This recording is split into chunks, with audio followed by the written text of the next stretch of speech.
Hello everybody, it's Flesson19 and welcome to the Caravan Settings Guide for 1.5.10. 1.5.10 has brought two significant changes to caravans. First, profits are down across the board. That makes putting the right settings for your caravan masters more important than I think in any other patch in the game. Second, your family members can now run caravans. That can be a touchy subject, as taking a great lord and letting them run a caravan instead of leading a party can sometimes be a very difficult thing to go ahead and do. However, if you do have that right wife and she's got all the stats where you want it, including trade, she can potentially make a good amount of money. After each of my caravan videos, I continue to get more suggestions on skill testing.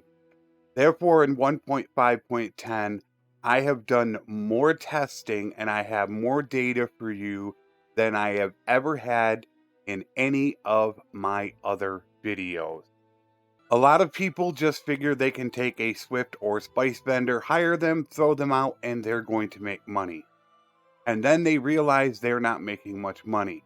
And that's because they don't know the proper way to actually prepare them to run a caravan or what they really need to look for.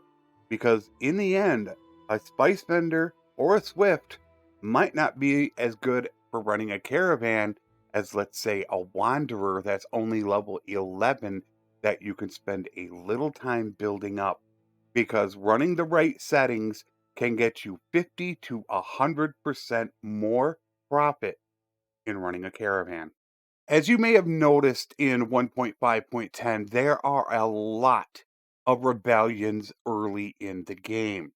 That is something Tail World knows, and as the game progresses through the first couple hundred days, that dies down. Therefore, if you run caravans very early, you're going to see a lot better profit. War is good for profiting caravans. However, after around the day 200 to 300, those profits will then begin to die down as the rebellions are then crushed. So, therefore, your profits will drop and you'll start to wonder why you're not making that much. That is why, for the purposes of this testing, I started on day 250 for every single test. How I test mine is I use the cheat program and I pull up 5 of the identical companions with the same skills. I will send them out on caravans for 1 month. That way they start to get all of their profits going, they get established, and then I will run them for 1 year. And then I will divide it out to figure out the average each one made per day.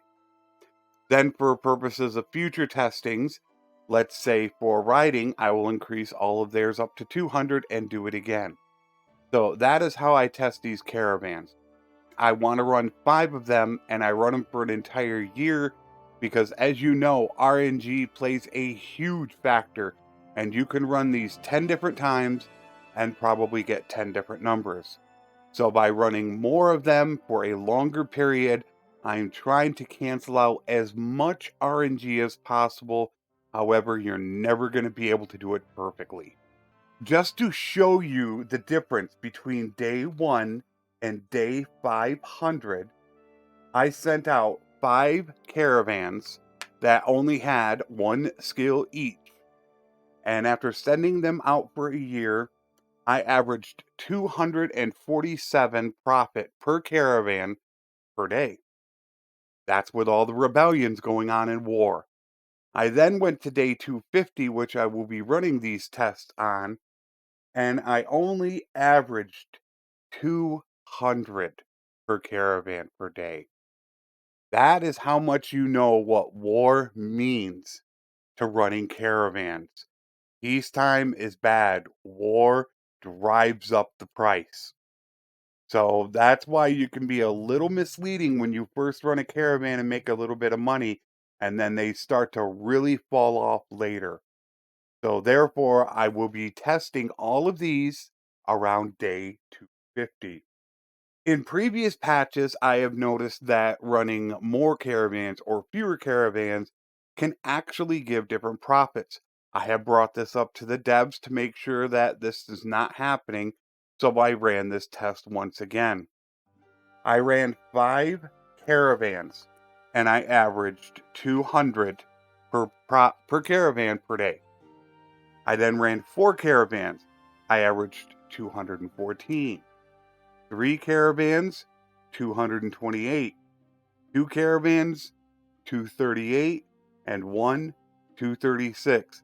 As you can see, the fewer caravans you run, the more profit you take. So it looks like this is back again, which I will bring up to the devs. Adding a couple caravans onto a map that has like 100 caravans shouldn't really cut down your profits by 10 to 20%. And that is what it looks like it is doing. So I will bring that up. So it's not as much as it was in previous patches, but it still seems like it's there. As I've run before in previous videos, spreading them out and upgrading the troops has sometimes made additional profit. So this time I tested it again. When I sent 5 guys out as normal, they made 200 per caravan per day. When I spread them out, they made 190. When I upgraded them to higher tier troops, they made 203. So they really make no difference. Then, as a suggestion from one of my subscribers, they asked, what if you were to start all the caravans in a very high prosperity town?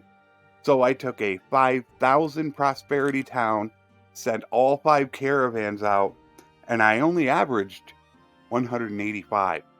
So starting them in a higher or lower prosperity town does not make much of a difference.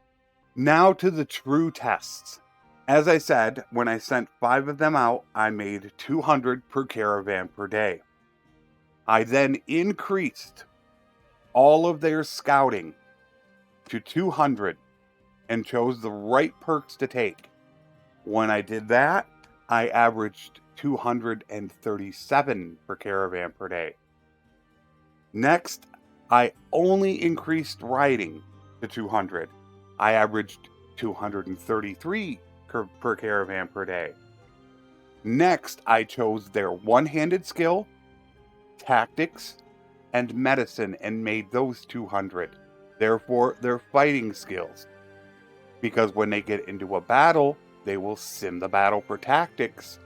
And then you also want them to be able to heal faster, because now when a party has been taking some damage, they will sit in town and heal.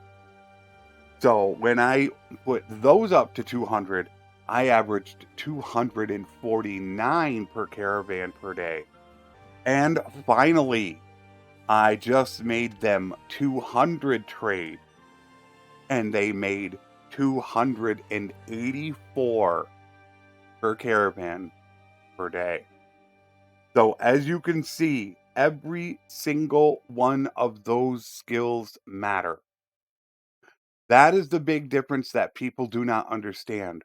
Riding, scouting, very, very important when running a caravan, because think about the fact that they are on the campaign map. Being able to see and avoid with scouting, being able to ride better, those are all perks that help. So, what about a true test? Therefore, what I did for you was I took every single skill and I only made it 50. And I picked the first 2 perks for every single skill, and I did that for all 5 companions. So all 5 only had 50 points of skill.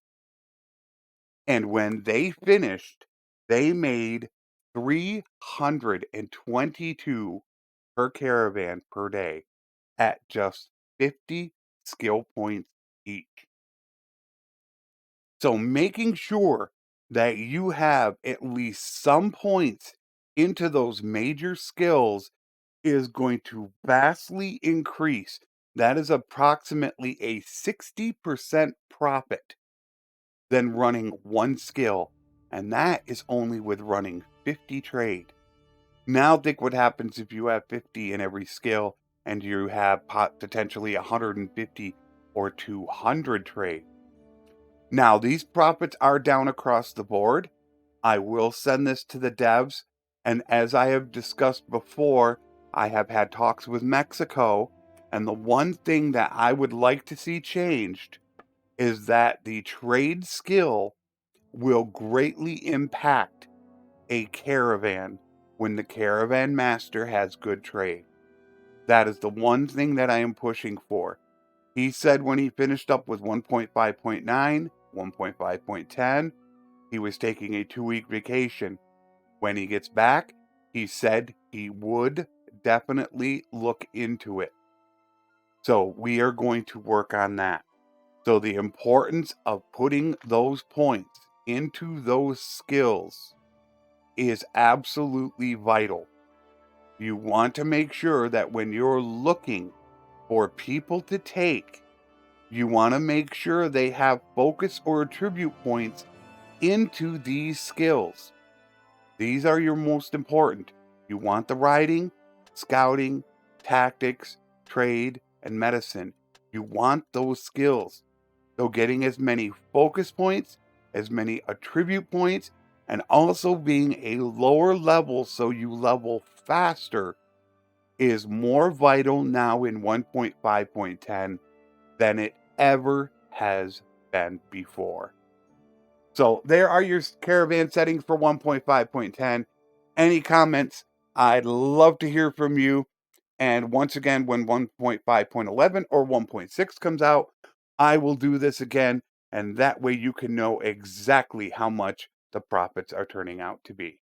So until next time, my friends, take care and thanks for watching.